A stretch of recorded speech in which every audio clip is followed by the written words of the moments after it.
This podcast is brought to you by Most Valuable Podcasts, saving your day from boredom with the best podcasting entertainment.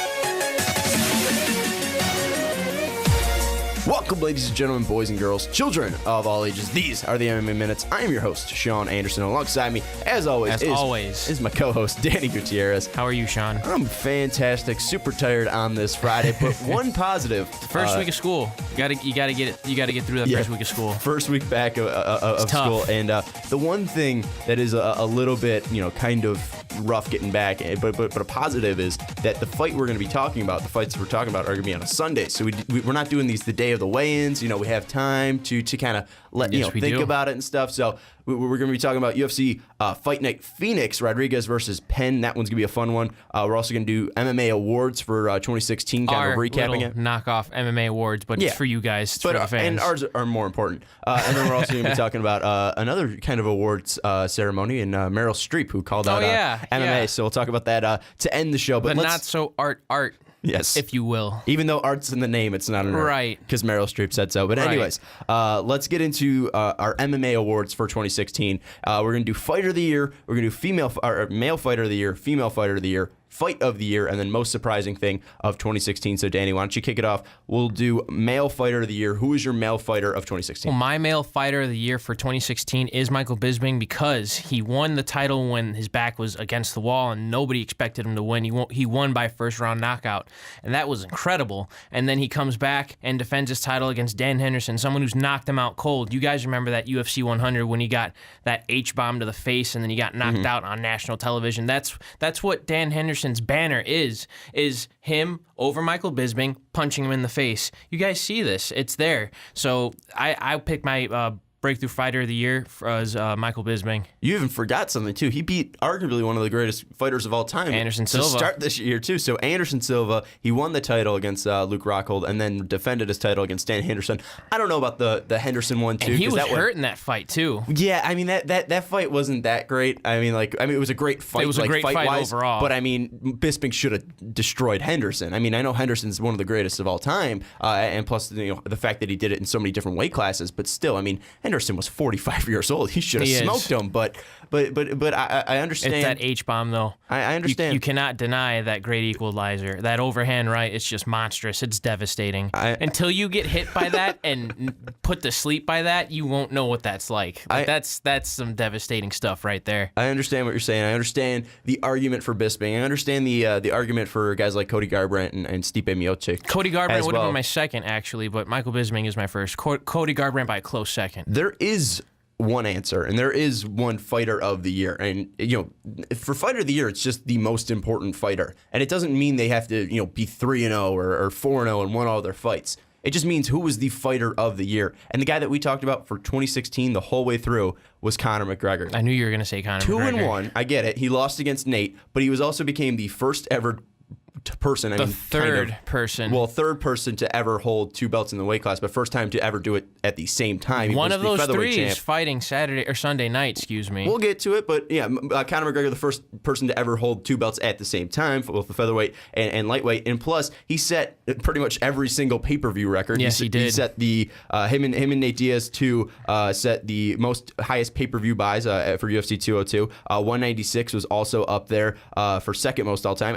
And third all time is UFC 205, which Conor McGregor headlined. Alvarez. He made what? He bought pretty much combined there. If I'm doing my math right, he probably got over 5,000 clean sweep. I believe he leads with most pay-per-view buys, leading GSP, Brock Lesnar, and Ronda Rousey together combined, and that's incredible. That's amazing. You guys love watching him fight. I love to watch him fight. Conor McGregor is a stud. To put it this way, there's a thing on Wikipedia where it says highest pay-per-view buys for a non-championship main event. The top 5, 3 of them are McGregor. Yep. Diaz versus McGregor, McGregor versus Diaz, and Mendez versus McGregor. So he brings the money and he brings the pain too, and you see that every time. And plus, I mean, everyone he put pretty much MMA back on the map when Ronda kind of fell off. After Ronda lost, kind of people kind of shied away from MMA, but then the Diaz-McGregor fight got people back on their MMA back on their radar, and then UFC 202 after McGregor beat Diaz, and then UFC 205 when he knocked out Eddie Alvarez. There's no way it's not Conor McGregor for me. But anyways, let's move on now to female fighter of the year. Who is your female fighter of the year? Amanda Nunes. How can you not go again? How can you not pick Amanda Nunes? I got the same. Amanda Nunes. She's retired arguably two legends already in Ronda Rousey and in Miesha Tate. And she looked incredible when she fought Sarah McMahon. Her boxing's come a long way. She's got very good Brazilian jiu-jitsu that we very hardly see. The sky's the limit for Amanda Nunes, so that's why I'm picking Amanda Nunes for female fighter of the year. See, obviously, I think there's really two fighters that you can say, either Amanda Nunes or Joanna Jędrzejczyk. Joanna, obviously, Joanna's awesome as well. Joanna obviously beating Claudia Gadelha and Karolina Kowalkiewicz this year, won at the Ultimate Fighter finale and then UFC 205. But I mean, Amanda Nunes, like you said, I mean, beating Ronda Rousey, beating Miesha Tate, and she also beat Valentina Shevchenko earlier at UFC 196. And Jermaine Durandamane. She's got an impressive record in the UFC. Well, this year she beat Shevchenko, Tate, and Rousey. So this year 3-0. And talking specifically about this year, I mean, she retired two of the best of all time in Tate and Rousey, and then also beat, who is now the, I believe, number 1 or number 2 contender in the bantamweight division for the women's championship is Valentina Shevchenko. So, I mean, Amanda Nunes had a fantastic year. She did. And that's why I'm picking her over Joanna. I think it's very clear. I feel like a lot of people aren't giving Amanda too much credit because the whole fight for her and Ronda was Ronda coming back instead of Amanda Nunes' reign. This is the era of the lioness. I'm telling you guys, do not sleep on Amanda Nunes because she's a beast. She can fight. She can crack. You see it time and time again, and the sky's the limit for Amanda. Awesome. Obviously, Nunes versus Tate or Nunes versus Rousey isn't going to be our fight of the year because those were one-sided demolishings. Maybe destruction of the year. But what is your UFC fight of the year? My UFC fight of the year is Cub Swanson versus Do-Ho Choi, the Korean Superboy Do-Ho Choi. That fight was a crazy back and forth brawl, and everybody had Do-Ho Choi winning that fight because he was coming off of those crazy knockouts. But Cub Swanson has. Well, I picked him. Obviously, I picked Cub Swanson, decision wise after that fight because he lit him up. But. Right. Cub Swanson was awesome. Cub Swanson showed his poise out there, his veteranship, his sportsmanship. He was a very good fighter out there. One of the most entertaining fights, and obviously, Do-Ho Choi and Cub Swanson was a great fight on 206. Diaz versus McGregor 2, that was a fantastic fight. It was. But the one I'm going to go with is Sean Bossy versus Sean O'Connell at UFC Fight Night UFC Fight Night 89, and that was on the card of McDonald versus Wonder Boy. It was the light heavyweight fight between Sean Bossy and Sean O'Connell, and these guys were knocking each other down left and right. I remember that fight. And it was it was just fun. I mean, it was terrible, grappling and technique-wise. They just went at it. They were throwing bombs, and nothing's more fun than just two guys throwing bombs and not being able to knock each other out. Who doesn't love watching a barn burner? Exactly. So obviously there's probably better fights out there, but I'm gonna go with this one just because it was you could make so that much argument. Fun. Fair enough. Because that was a time where we started getting into this. We started watching. We started doing the podcast around that time of Wonder Boy versus McDonald, and that was one of the fight nights that I was watching from Fight Pass all the way up to the main card. Right, so then I from was top to bottom. So and then there was a couple duds before this fight, and this one was I'm oh man, this is dragging through, and this fight, that one came on, I was like, holy crap. And then it just took off from there. It was electric. Yeah, and that was absolutely fantastic. The last award we're giving out, surprise of the year. Who was your surprise of the year? Whether it's a fight, whether it's a fighter, whether it's just something that happened in general. Surprise of the year, same as fighter of the year, is Michael Bisping knocking out Luke Rockhold. Wouldn't you agree with me? No. Wouldn't you guys agree with me? You wouldn't agree with me? No. Oh, man. When Michael Bisping came out, Michael Bisping was looked down upon by Luke Rockhold because Luke Rockhold had already beat him the year before, I believe 2 years before. And Luke Rockhold just came out with his hands down and his chin up thinking, what's this guy going to do? What's he going to do to me? You guys saw that look on his face when just that disdained look on his face, like, you guys really put him in here with me? And then crack, he throws a lead left hook, knocks him out, and then tumbles him over, and then throws the left hook again, knocks him out, and then that's it. The referee pulled him off him, and that was it. It was just Michael Bisping is now the UFC middleweight champion. The one contender that deserved the title shot finally got his title shot at his UFC tenure. And 2 weeks too, because he was filming Triple X. Yeah.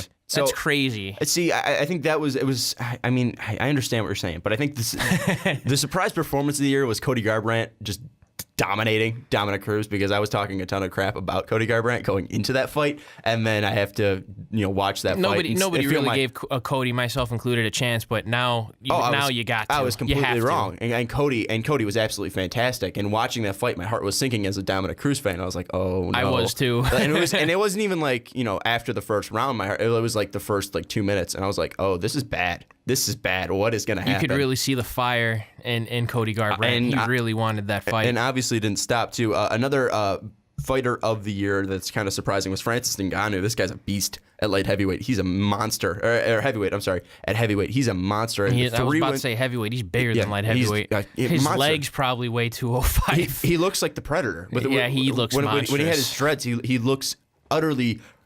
he looks like a creative fighter in a game, and you're like, this guy's real. And then you see him do what he's doing, where he just picks the guy's arm up and then just puts him in a Kimura and just pretty much almost snaps his arm out. Strength. And then there's strength. Other times where he's just punching guys' face in, and it's just like, where is this guy coming from? This is scary. Where did he come from? He came from the KHA MMA national tryouts. Apparently, that's nuts. According to Wikipedia. But I wanted to make sure that he was 3-0, because I just remember him rolling through guys. But yeah, my surprise performance of the year, Cody Garbrandt beating Dominic Cruz, and the surprise fighter of the year was Francis Ngannou, because that guy was ridiculous. But let's now move on to January 15th, 2017, the second. Doesn't that feel weird to say? No, it's 2017. The first fight card of January for the UFC, because 207 was December. I keep forgetting that. Yes, it was. So the first fight card for the UFC to in kick January. off the year, and you guys get a great show. We got UFC Fight Night in Phoenix, Arizona, headlined by Yair Rodriguez taking on BJ Penn. We're not going to start with that one. Danny, you kicked my butt in UFC 207 predictions, so we're not even going to talk about it. Let's get into the first card on the main card. Just real quick for those fans out there, UFC Fight Pass is free this whole weekend. You can watch Invicta 21. I believe there's Eddie Bravo. No, I don't. It might not be Eddie Bravo, but there's something else going on Fight Pass, and then also you have the Fight Pass prelims. You fans take advantage of that. Take advantage of that. You also got the FS1 prelims, but we're skipping over the Fight Pass prelims and the FS1 prelims. We're going to the FS1 main card, and the first fight we're talking about is John Moraga taking on Sergio Pettis in a flyweight fight. Danny, who do you like in this one?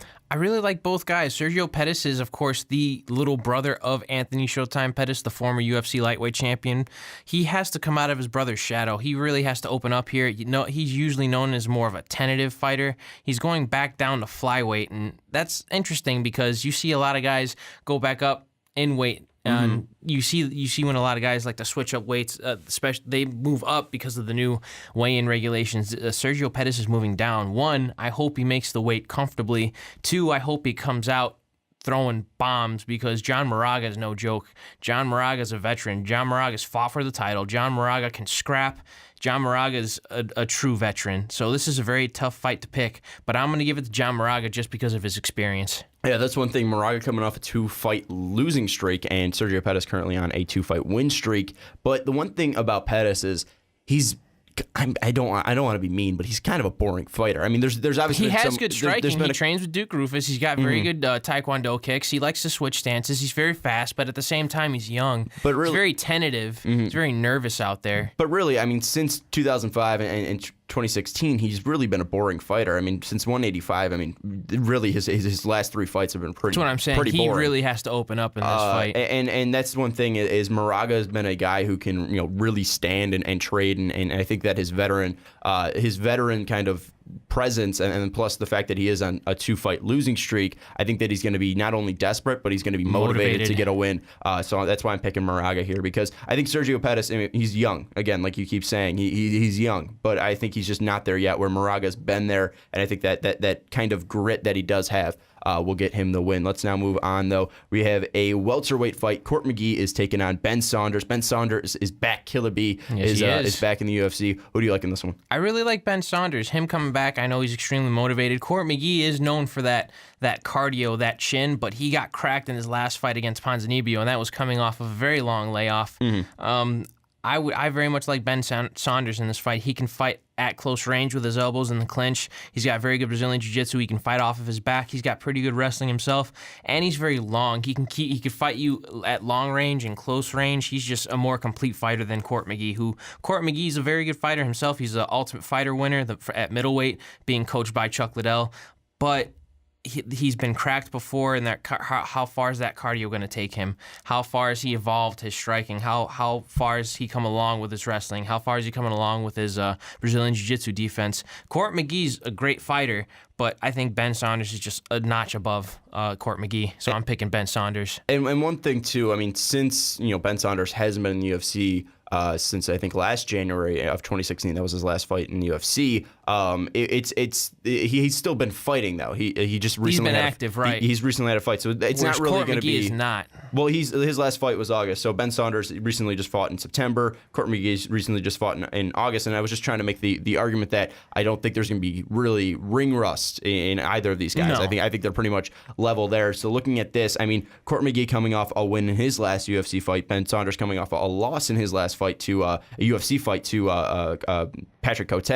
I mean, the one thing, if it goes onto the ground, I think Ben Saunders is obviously going to have the advantage there just because he is such a high-level Brazilian Jiu-Jitsu black belt and one of the first ever, I think the only and first ever omoplata finish in the UFC was from Ben Saunders as well. So I think if it goes to the ground, I will take I will take Ben Saunders, but if it's going to be standing and trading, I'm going to take Court McGee just because I feel like Court's chin, Court McGee can scrap. Yeah, that's the thing. Court McGee can scrap. He can take a punch too. The argument that I'm trying to make for Saunders, and you guys see this all the time, is that Saunders is very technical with his stand-up. He takes a lot of pride in his stand-up. He's a Jeet Kune Do practitioner, fun fact. So he takes a lot of pride in his stand-up. So he's very technical with everything that he does. Yeah, and he's a very accurate puncher as well. I mean, 58% of his significant strikes land where Court McGee throws a higher volume of strikes. I just feel like since Court McGee does throw a higher volume, I think if they're standing and trading early, I think Court McGee might be able to catch him compared to if Ben Saunders is able to take him deep into rounds. I think Ben Saunders might be able to win there, but I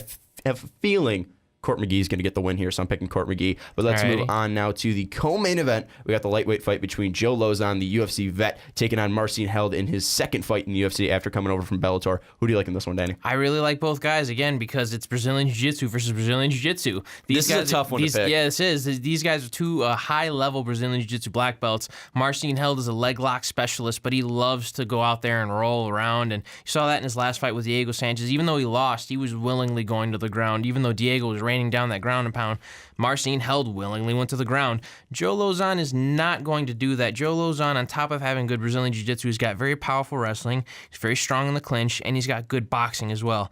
And he's also a veteran. Joe Lauzon's been around for a very long time. Joe Lauzon, actually, fun fact, Joe Lauzon, if you guys remember, he actually knocked out Jens Pulver to earn a spot on The Ultimate Fighter, being coached by BJ Penn, who's fighting in the main event this Sunday. Mm-hmm. So this is going to be They actually just posted a picture on Instagram. This is going to be a very interesting fight. I'm picking Joe Lauzon because of the fact that he could stand up very well. His boxing's very crisp, and he's got that nasty Brazilian Jiu-Jitsu. So I'm thinking that he's got all grounds covered in this fight, whereas Marcin Held's got that one good thing, just like Damian Maia, is that Brazilian Jiu-Jitsu. That's the thing. Marcin Held's first loss in the UFC and first fight in the UFC was against Diego Sanchez, who before that fight, Joe Lauzon just knocked out Diego Sanchez at UFC 200. So, but looking at this, I mean, Held, the first man to ever knock out and stop Diego Sanchez like that. I mean, looking at this, Held, coming off a loss, and he was very good in that first round against Diego Sanchez. But then Diego Sanchez was able to, kind of take him into deep waters there.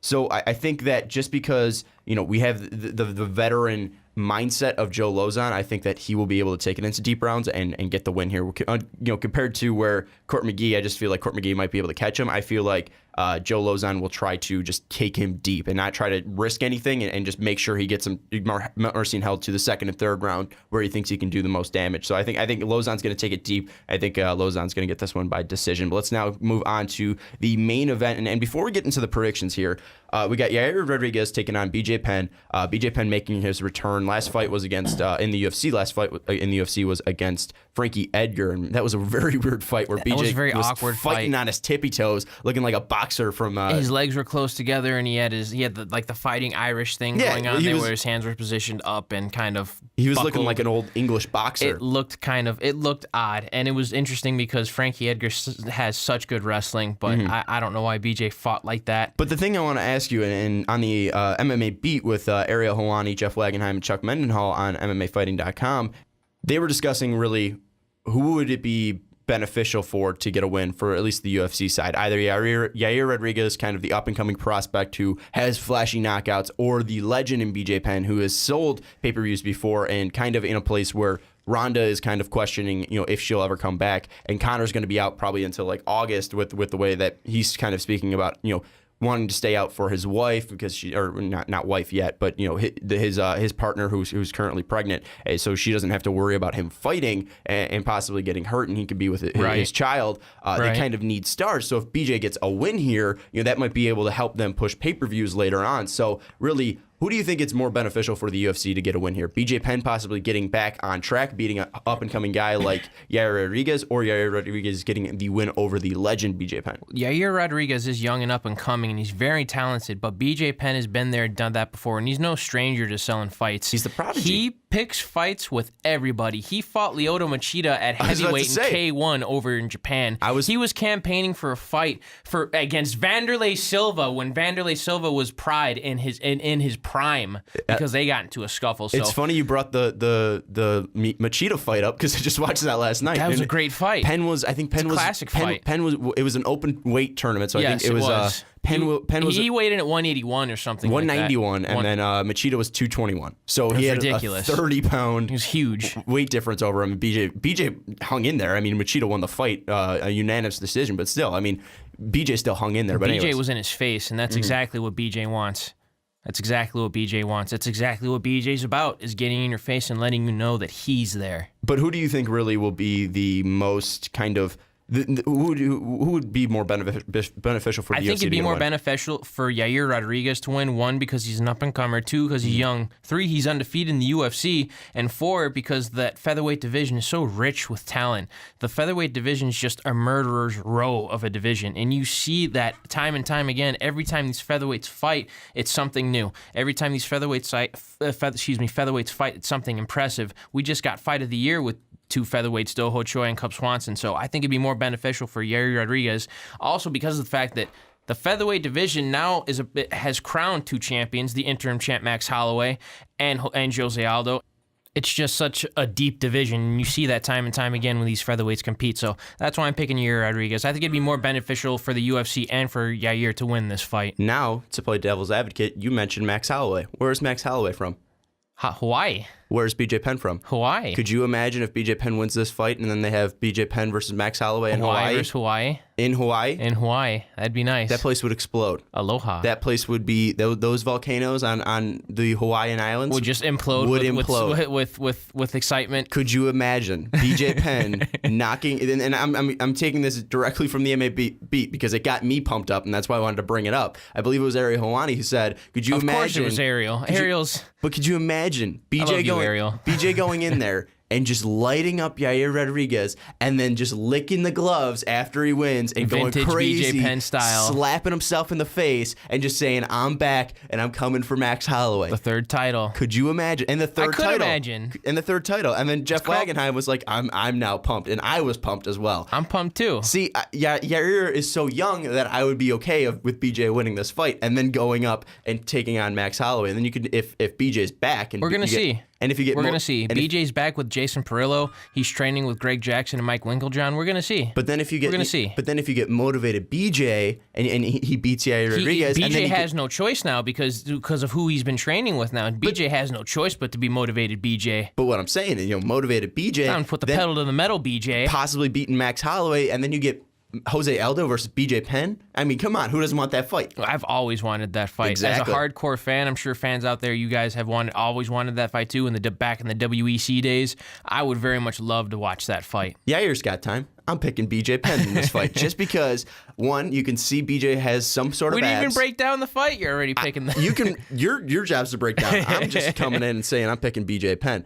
1, because I want it. 2, I love Yair Rodriguez, and I think he's going to be a fantastic fighter, and he is one of the most exciting fighters in the UFC. Plus, one of the, there's not a huge, Chicago fighter who is kind of relevant or in the top 10 in the UFC rankings. Yair Rodriguez is from Chicago, or at least trains out of Chicago. Trains out of Chicago. So, I mean, that's one thing why I could pick him. Obviously, he had that highlight knockout in his last fight. And that's one thing that I could definitely see Yair winning, just because he has I would say he's he's more of a high-level striker now. He's younger, he's quicker. That's why I think Yair could win, but I want BJ to win. And I did this with Ronda too, and Ronda got lit up, but I'm picking BJ. Alrighty. Well, I see how you can make that argument. Let me tell you why. I didn't make an argument. I'm just picking my gut and picking from my heart. Let me tell you why I'm picking Yair Rodriguez. At one point in time, BJ Penn was praised by Freddie Roach. And Freddie Roach had talked about BJ and said that BJ Penn had the best MMA boxing ever, had the best jab ever in all of mixed martial arts. And he was right, because when BJ Penn fought guys like Kenny Florian, Sean Shirk, Joe Daddy Stevenson, when he lit up Diego Sanchez, that was prime BJ. That was a motivated BJ. That was a BJ who was training with the Marinovich brothers, and that BJ had some crisp boxing. Since that boxing style... Well, he knocked out Matt Hughes, too. Yes, he did. Late. At 170. Yeah, and well, I don't know. Was it 170? Yes, he was 170. 170 pounds. I thought you meant UFC 170. No, at 170 pounds. 170 pounds. Excuse me. Yeah. But yeah, and then also he fought GSP twice, got his ass kicked. But yeah. Yeah, I mean, BJ Penn can box. BJ Penn has also got very good Brazilian Jiu-Jitsu. He completed he attained his Brazilian Jiu-Jitsu black belt in something like 3 years. That's unheard of. And he won the Pan American Brazilian Jiu-Jitsu Games at an extremely young age. Came into the UFC at an extremely young age. Actually started his career in the UFC, his pro mixed martial arts career in the UFC. BJ Penn is the prodigy, but Yair Rodriguez is younger. And the game has evolved from just being a good Brazilian Jiu-Jitsu guy with good boxing. Now, Yair Rodriguez is a very good boxer at boxing range. He's a very good kicker at kicking range. He'll switch stances and throw at very awkward kicking angles where you won't see it coming, like Andre Fili didn't see that jumping switch kick coming and it knocked him out. Yair Rodriguez is very good on the ground as well. He's very aggressive in the clinch. He's very aggressive with his wrestling. And BJ Penn has struggled against guys who've put the pressure on him. However, one thing though, BJ's never been submitted in his career. No, he hasn't. And Yair Rodriguez has talked about trying to submit BJ Penn. It's a very bold statement from a very young man, from someone who's held the title in 2 different weight classes before. Yair's been talking a lot, and it's been fun. Yes, he has. It's been definitely building my anticipation. It's another reason why it's more beneficial for Yair to get another win here, so that so he could let the featherweight division know, hey, I'm relevant, I'm ready. Yeah, I think obviously picking BJ is probably a long shot here. I'm not saying it's right. I've never said I was right here. And I'm not saying you're wrong. This is why we watch this sport. This is why the fans watch the sport, because in this sport, anything can happen. Like Ryan Bader was supposed to beat up Tito Ortiz, and Tito Ortiz choked him out in the first round with the guillotine. See, but the thing is like, I mean, just everything is in favor for Yair. And the only thing that's not is that he's not BJ Penn. And that's the only reason why I'm picking BJ Penn, is because he's right. BJ Penn. And plus, I mean, I just feel, as a journalist, I want to pick the other journalist in BJ Penn. He's breaking so many great news stories on bjpenn.com. But I just feel I think it would be better for the sport for BJ to come back right now. And if he's able to come back like he used to be, when he was dominating lightweight, if he's able to come back like that, and then you get a Holloway BJ Penn fight in Hawaii, that's going to be ridiculous. I'm not so sure if you guys watched the Countdown episode, but it was actually a very good episode. But while I was watching BJ hitting pads, I was looking at his body frame. I was looking at his kind of how he was holding his hands, how he was hitting the pads. And I don't know if that was just for television, but BJ wasn't throwing any kicks, and he was just utilizing his boxing. Yeah, and they weren't. I mean, they were working over certain, and he looked frail. He looked a little. He looked he's smaller. 37, I think. He's 38 years old. 38. BJ Penn is 38 years old. BJ Penn has seen a lot. BJ Penn has been there and done that. BJ Penn's got a lot of miles on him. That's why I'm picking Yair Rodriguez. Like I said, common sense and actual knowledge would say Yair's going to win this fight in a landslide. But I'm picking BJ Penn because I'm an idiot. No, nobody said that about you, Sean. You're not an idiot. But speaking of idiotic things, we're gonna go to Meryl Streep now. I don't want to say that she's an idiot because she's a fantastic actress and one of the best of all time in her field. She's graduated from an Ivy League school and is a She's a fantastic woman. She's a fantastic woman. I'm not trying to take that away from her because she's obviously done a lot more in her life than I have. She's for the empowerment of women, and she donates money to the Museum of Female History constantly. She's a fantastic person. But the one thing that we're talking about Meryl Streep on an MMA podcast, because that makes total sense, is that at the Golden Globes, she was kind of speaking about the current political state of the United States and how the current president, but she never actually named him. She just kind of talked about him insinuated about who she was talking about. Right. But how his stance on immigration and how if we didn't have immigrants, we wouldn't have the arts and we wouldn't be at the Golden Globes right now because there's so many people in this room that are part of the arts. And they've made this happen. But then she kind of threw a jab at MMA out of nowhere. And she was like, if we didn't have the arts, we would only have football and MMA. Which aren't of the arts is what she finished with. Yeah, and I mean, I don't know. And I'm sure for you fans out there, that really just was like nails on a chalkboard. Well, and just for you it was, and you texted me after she said that, and you're like, we need to talk about this right now. So this is your time to vent now, Danny, go. I think that was a kind of ridiculous statement because first of all, there's a gentleman by the name of Hoist Gracie, and he won the very first UFC. He actually won the second UFC, the third UFC.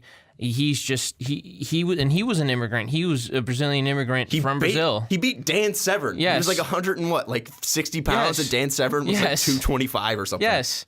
And look at the champions. Look at the roster of champions. An African American champions are from America. We were going through this. We were talking about who are the actual American champions and who are the international champions.